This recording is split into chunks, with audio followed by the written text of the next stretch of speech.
Hello friends, मेरा नाम है दीपक और आप देख रहे हैं टेक जोन।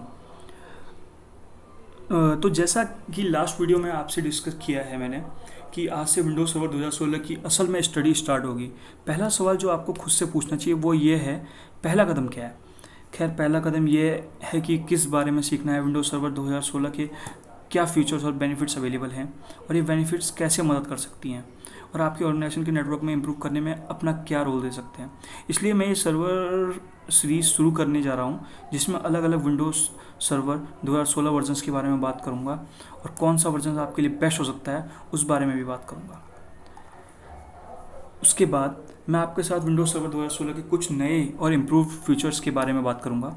देन मैं आपको दिखाऊंगा कि इन डिफरेंट वर्जन्स को आप कैसे अपने नेटवर्क में इंस्टॉल कर सकते हो।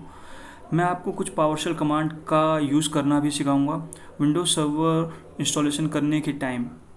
विंडोज सर्वर 2016 को इंस्टॉल और कॉन्फ़िगर करने का तरीका मैं लास्ट वीडियो में आपको दिखा चुका हूँ ऑलरेडी, और हमारा ये कोर्स वर्चुअल मशीन के थ्रू ही होगा, उसमें ही टेस्ट होगा, तो प्लीज़ लास्ट वीडियो को ज़रूर देखिएगा। और उससे पहले भी मैंने बताया कि ओएस को वर्चुअल मशीन पे कैसे डालते हैं या वीएमवेयर या हाइपर वी में सेम कंडीशन सब सेम ही होती है, वर्चुअल मशीन में ही हम उन सब का टेस्टिंग करेंगे। तो मतलब इसका मतलब ये है कि कुल मिला के कि आपको लास्ट वीडियो जरूर देखनी ताकि अगले स्टेप तक आप virtual machine with Windows server 2016 installation prepare रखें, सो दैट हम उस इन्वायरमेंट पर आगे के इम्प्लीमेंटेशन कर पाएँ। आइए कुछ न्यू फीचर्स और एडवांटेजेस पर नज़र डालते हैं जो ये ओएस ऑफर कर रहा है। माइक्रोसॉफ्ट ने कहा है कि Windows server 2016 cloud ready operating system है। इसका मतलब है कि विंडोज सर्वर 2016 के कई फीचर्स क्लाउड सपोर्टेड सॉफ्टवेयर और नेटवर्किंग के आसपास बनाए और डेवलप किए गए हैं। क्योंकि आप में से कई लोग विंडोज सर्वर के पिछले वर्जन से अपग्रेड होंगे, इसलिए मैं स्पेसिफिकली आइडेंटिफाई करूँगा कोई न्यू फीचर्स और एडवांटेजेस जो ओनली विंडोज सर्वर 2016 के लिए नए हैं। मैंने एक पीपीटी प्रिपेयर की है आपके लिए, जिसके थ्रू मैं आपको विंडोज सर्वर 2016 के फ्यूचर और एडवांटेजेस दिखाना चाहूँगा। चलिए फिर शुरू करते हैं विंडोज सर्वर 2016 के नए फीचर्स और एडवांटेज के बारे में बात करते हुए। चलिए बात करते हैं पहले फीचर की, जो है बिल्ट इन सिक्योरिटी। वैसे माइक्रोसॉफ्ट ने हमेशा कोशिश की है कि जितना भी हो सके पॉसिबल हो वो अपने ऑपरेटिंग सिस्टम को सेव करें, लेकिन विंडोज सर्वर 2016 के साथ माइक्रोसॉफ्ट ने बिल्ट इन ब्रीच रेजिस्टेंट को शामिल किया। ये फीचर अटैकर्स को रोकता है और आपके सिस्टम को सेव रखता है और किसी कंपनी को अलाउ करता है किसी भी कंप्लायंस रिक्वायरमेंट रिलेटेड। अगले फीचर है active directory certificate services. Active directory certificate services, जिसे ADCS भी कहा जाता है, हमें customizable set of services provide करता है जो हमें पब्लिक की इंफ्रास्ट्रक्चर सर्टिफिकेट को इशू एंड मैनेज करने के लिए अलाउ करता है। इन सर्टिफिकेट्स का यूज़ सॉफ्टवेयर सिक्योरिटी सिस्टम्स में किया जा सकता है जो पब्लिक की टेक्नोलॉजीज़ को एम्प्लॉय करते हैं। तीसरा पॉइंट है active directory domain services. Active directory domain services, जिसे ADS भी कहते हैं, ये न्यू फीचर्स के साथ डोमेन कंट्रोलर्स को डिप्लॉय करना सिंपलर करता है एंड इस वजह से उनको इम्प्लीमेंट करना फास्टर हो जाता है। ADS डोमेन कंट्रोलर को ऑडिट करने और ऑथराइज करने के लिए और अधिक लचीला बनाता है ताकि वो फाइलों तक पहुंच पाएँ। इसके अलावा ADS को कंसिस्टेंट ग्राफिकल और स्क्रिप्टेड मैनेजमेंट एक्सपीरियंसेस के द्वारा एडमिनिस्ट्रेटिव टास्क आसान बनाने के लिए डिज़ाइन किया गया है।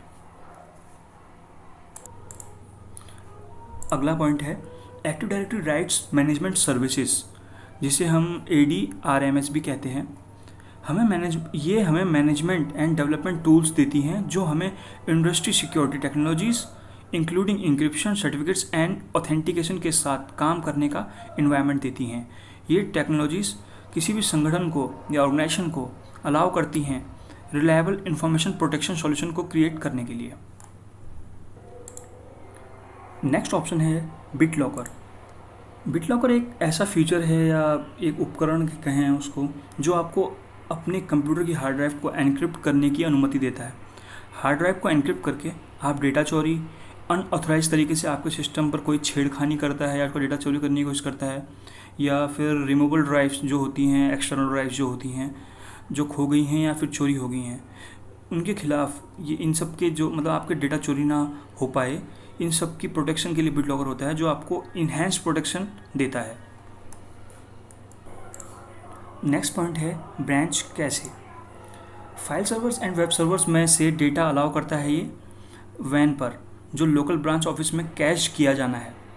ब्रांच कैशे के यूज़ से आप एप्लीकेशन रिस्पॉन्स टाइम को इम्प्रूव कर सकते हो और इससे वैन ट्रैफिक भी रिड्यूस होगा। कैश डेटा या तो हो सकता है पीयर क्लाइंट कंप्यूटर्स, जिसे हम डिस्ट्रीब्यूटेड कैशे मोड में कहते हैं, या डिस्ट्रीब्यूटेड मतलब इसमें डिस्ट्रीब्यूट किया जा सकता है, या फिर centrally hosted on a server, जिसे हम होस्टेड कैशे मोड भी कहते हैं, इसमें हो सकता है। ठीक है। फिर ब्रांच जो एक चीज़ और है स्पेशल, जो वो है ब्रांच कैशे विंडोज़ सर्वर, जो 2016 और विंडोज़ 10 के साथ मतलब उपलब्ध है। इन दोनों के साथ मतलब ये अवेलेबल है। अगला पॉइंट है कंटेनर्स। ये विंडोज़ सर्वर ने आइसोलेटेड ऑपरेटिंग सिस्टम एनवायरनमेंट पर ध्यान केंद्रित करना शुरू कर दिया है, ये कह सकते हैं हम, और जिसे डॉकर्स कहा जाता है। डॉकर्स एप्लीकेशन को एक आइसोलेटेड एनवायरनमेंट में चलाने के लिए अलाउ करता है, जिनको कंटेनर कहा जाता है। कंटेनर एक सेपरेट लोकेशन है जहां एप्लीकेशंस दूसरी एप्लीकेशंस या दूसरे ऑपरेटिंग सिस्टम रिसोर्स को अफेक्ट किए बिना काम कर सकते हैं। डॉकर्स और कंटेनरों को समझने के लिए वर्चुअलाइजेशन के बारे में सोचें आप। जैसे वर्चुअल मशीन ऑपरेटिंग सिस्टम है जो अपने खुद के स्पेस में किसी दूसरे ऑपरेटिंग सिस्टम के ऊपर चलते हैं, है ना। वैसे ही डॉकर्स और कंटेनर एक एप्लीकेशन को अपने खुद के स्पेस पर चलाने को अलाउ करते हैं, और क्योंकि इनमें से यह अन्य एप्लीकेशन को अफेक्ट नहीं करता है ना। तो वैसे दो टाइप के कंटेनर्स हैं, जिनको पहला है Windows server container. Windows server 2016 जो अलाउ करता है आइसोलेटेड एप्लीकेशन चलने के लिए एक टेक्नोलॉजी का यूज़ करते हुए, जिसे process and name space isolation कहा जाता है। विंडोज़ सर्वर 2016 कंटेनर एप्लीकेशन को अपने सिस्टम का कर्नल अपने कंटेनर और दूसरे सभी सेम होस्ट पर चलने वाले कंटेनर के साथ शेयर करने को अलाउ करता है ना। हाइपर-वी कंटेनर दूसरा कंटेनर है, ये मतलब उसका पहला था विंडोज़ सर्वर कंटेनर्स, अब दूसरा है हाइपर-वी कंटेनर्स। ये दोनों कंटेनर्स के अलग अलग टाइप हैं। हाइपर-वी कंटेनर्स जो है वो विंडोज़ सर्वर में हाइपर-वी कंटेनर एक और वर्चुअल लेयर जोड़ते हैं, अपने खुद के ऑप्टिमाइज्ड वर्चुअल मशीन में एप्लीकेशन को अलग करते हैं। ये Hyper-V container Windows server container से अलग काम करते हैं, क्योंकि ये सिस्टम के कर्नल को दूसरे या अन्य हाइपर-वी कंटेनरों के साथ साझा नहीं करते। जैसा कि ऊपर अभी मैं बता रहा था, विंडोज़ सर्वर कंटेनर जो होते हैं वो अपने कर्नल को शेयर करते हैं अपने सेम होस्ट पर चलने वाले या दूसरे कंटेनर्स को, है ना। नेक्स्ट पॉइंट है क्रेडेंशियल्स गार्ड। क्रेडेंशियल गार्ड को एक टाइप से हम कह सकते हैं कि पासवर्ड प्रोटेक्टर, या हमारे जो भी क्रेडेंशियल्स होते हैं उनको प्रोटेक्ट करने वाला। तो क्रेडेंशियल गार्ड किसी सिस्टम की क्रेडेंशियल्स को सुरक्षित रखने में मदद करता है, और ये हैश्ड अटैक्स को भी अवॉइड पास करने में हेल्प करता है। Credential guard better protection provide करता है।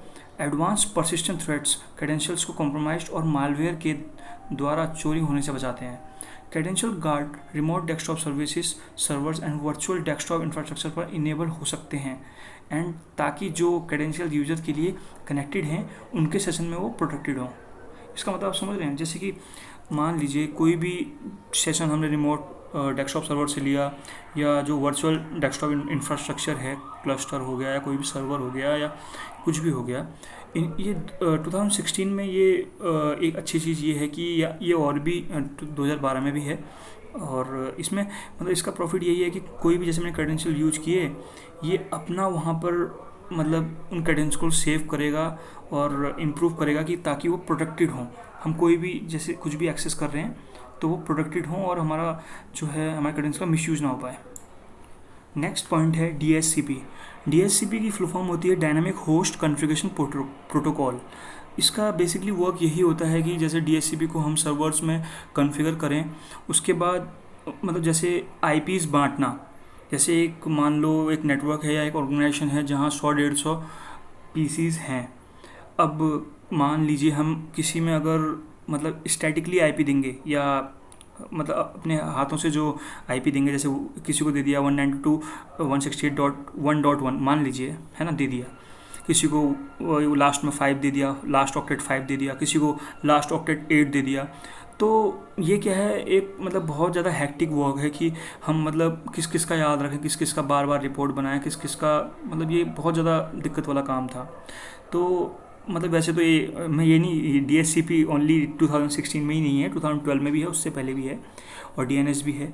तो DHCP का बेसिकली यूज़ यही होता है कि सर्वर्स में इसको जो इसका सर्वर्स होता है, या हम इसको AD के साथ में ही अगर कॉन्फ़िगर करके कर देते हैं, तो इसका फ़ायदा ये होता है, ये जितने भी लोग उस नेटवर्क में कनेक्ट होंगे उनको ये IP देगा, अपने अकॉर्डिंग अलोकेट करेगा।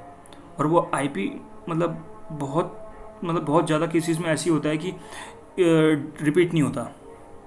और DHCP में कोई इशू आ रहा है या कुछ आ रहा है तो फिर तो मैं उस पर नहीं बोल सकता, लेकिन DHCP में अगर प्रॉपर सब कुछ इंस्टॉल है, सब कुछ कॉन्फ़िगर्ड है, तो DHCP का बेसिकली वर्क यही होता है कि सबको IPs बांटना एक टाइप से। जो भी कंप्यूटर ऑर्गेनाइजेशन में कनेक्ट होगा उसको ये अपनी तरफ से एक IP दे देगा, कि जैसे कोई भी कनेक्ट हो, कोई गेस्ट हो, चाहे कोई भी हो, जिसका भी कनेक्ट हो, IP अपनी तरफ से उस ऑर्गेनाइजेशन का जो IP चल रहा होगा उसका IP दे देगा उसको। नेक्स्ट है DNS की जो सर्विसेज होती हैं वो TCP/IP नेटवर्क्स में चलती हैं। और DNS का फुल फॉर्म वैसे आप जानते होंगे, डोमेन नेम सिस्टम होता है। तो DNS जो कन्वर्ट करता है एक कंप्यूटर नेम को या होस्ट नेम को, जिसे हम फुली क्वालिफाइड डोमेन नेम या FQDN भी कहते हैं शॉर्ट में, मतलब इस फुली क्वालिफाइड डोमेन नेम को एक IP एड्रेस में कन्वर्ट करता है। और इसका एक काम और होता है जो जिसे रिवर्स लुकअप कहते हैं, है ना। रिवर्स लुकअप का फ़ायदा ये होता है, वो IP को कंप्यूटर नेम में कन्वर्ट करता है। और चलो, ये मैंने IP को जो कंप्यूटर नेम में कन्वर्ट करता है उसको तो रिवर्स लुकअप जोन कहते हैं। आप कहोगे कि जो होस्ट नेम को IP में कन्वर्ट करता है उसे क्या कहते होंगे, तो उसको कहते हैं फॉरवर्ड लुकअप जोन। तो ये दो चीज़ें इसमें होती हैं, दो जोन्स होते हैं DNS के अंदर। बेसिकली इनका वर्क यही होता है कि मतलब IP को नेम में और नेम को IP में कन्वर्ट करना, ताकि जैसे आप देखते होंगे कभी किसी सर्वर का IP नेम से भी हम पिंग मारते हैं, या उसको हम मतलब पिंग करते भी हैं तो IP से कर लेते हैं या उसके होस्ट नेम से कर लेते हैं। तो ये वही चीज़ होती है, फॉरवर्ड लुकअप जोन और रिवर्स लुकअप जोन को हमें सर्वर के थ्रू कन्फिगर करना पड़ता है DNS में।